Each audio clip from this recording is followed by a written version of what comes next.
అమావాస్య తర్వాత వచ్చే పాడ్యంని పోలి పాడ్యమే అంటారు. ఈరోజు దీపాలు ఖచ్చితంగా వదలాలండి. అది ఇంట్లో కానీ, నదిలో కానీ, సముద్రంలో.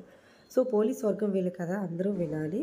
ఒక చాకలి ఆమెకి 4 కొడుకులు, కోడలు ఉండేవాళ్ళు. మొదటి 3 కోడలతో ఆ అత్తగారు ఆశ్వీజ బహుళ అమావాస్య మొదలుకొని కార్తీక మాసంలో ప్రతిరోజు తెల్లవారుజామునే స్నానం చేసి దీపాలు పెట్టుకునేవారు. ఈ విధంగా నెల రోజులు చేసిన తర్వాత కార్తీక బహుళ అమావాస్య తెల్లవారుజామునే లేచి ఆఖరి కోడలతో మేము స్నానంకి వెళ్తున్నాం, ఇల్లు జాగ్రత్త అని చెప్పి వెళ్ళారు. అప్పుడు ఆఖరి కోడలు అత్తగారు రానివ్వట్లేదు కనుక నుయ్యి దగ్గరే స్నానం చేసి కవ్వంకున్న వెన్నను తీసుకొచ్చి పత్తి చెట్టుకున్న కింద పడి ఉన్న పత్తి కాడని తీసి ఒత్తి చేసి దీపం వెలిగించారు. అది అత్తగారు చూస్తారేమోనని ఆ దీపంకి మీద చాకలి బాణమూత వేసి దాచిపెట్టారు. అప్పుడు ఆకాశం నుండి విమానం వచ్చింది.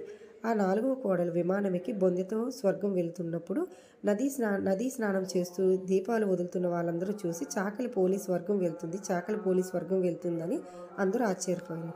అప్పుడు మా కోడలు ఏంటి స్వర్గం వెళ్ళటా అని అత్తగారు అనుకుంటూ ఆ 3 కోడలతో కలిసి ఆశ్చర్యపోయి నలుగురు ఆ విమానం మీద వెళ్తున్న చిన్న కోడలు కాలు పట్టుకొని వెళ్ళారు. అప్పుడు విష్ణుమూర్తి వచ్చి నీవు ఈ కోడల్ని విడిచిపెట్టి మిగిలిన 3 కోడలతో కలిసి దీపం భక్తి శ్రద్ధ లేకుండా పెట్టావు. కానీ ఈ కోడలు భక్తి శ్రద్ధలతో పూజ చేశారు కనుక ఈమెకి స్వర్గప్రాప్తి కలుగుతుంది, మీరు అడవుల పాలైపోతే అని శపించారు. ఈ కథ విన్న తర్వాత అక్షతలు వేసుకొని దండం పెట్టుకోండి. కథ సమాప్తం.